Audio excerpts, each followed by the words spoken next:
Hello Udayji, थांब थांब ती नको. मी आता कळंबमध्ये आलोय. मी एकनाथ शिंदे बोलतोय. उदयजी तुम्हीच का मंत्री? हो हो साहेब बोला.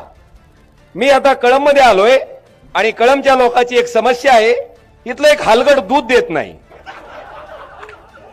तर ह्या हलगडाचं दूध कृपा करून तेवढं काढून द्या. मग कधी होईल काम?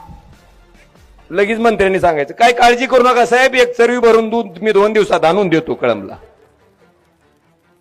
कशानं हा नवा आम्हाला? काय पद्धत आहे? काय बी आलं की हॅलो. जी काम करायचंय, ज्या पदावर बसवलंय, पुन्हा ती तिजोरीच्या चाव्याचं तर लय अवघड आहे. शेट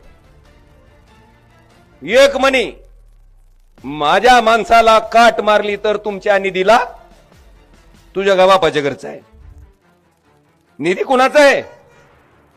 दुसरा म्हणतोय तिजोरीच्या चाव्या तुमच्याकडे असल्या तरी तिजोरीचा मालक कोण आहे? आमचा आहे.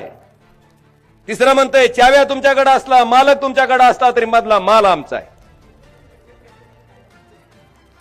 म्हणजे ह्या महायुतीच्या तिन्ही महाभागाला कशाचं पडलंय? तिजोरी मालन चावी. आणि ही इकडं उधळत इकडच. ह्यांचं कुणाला पडलेलं बघायचं बी नाही. तिजोरी माल चावी ह्या विचाराची माणसाला. पण ती तिजोरीतले पैसे कुणाचे?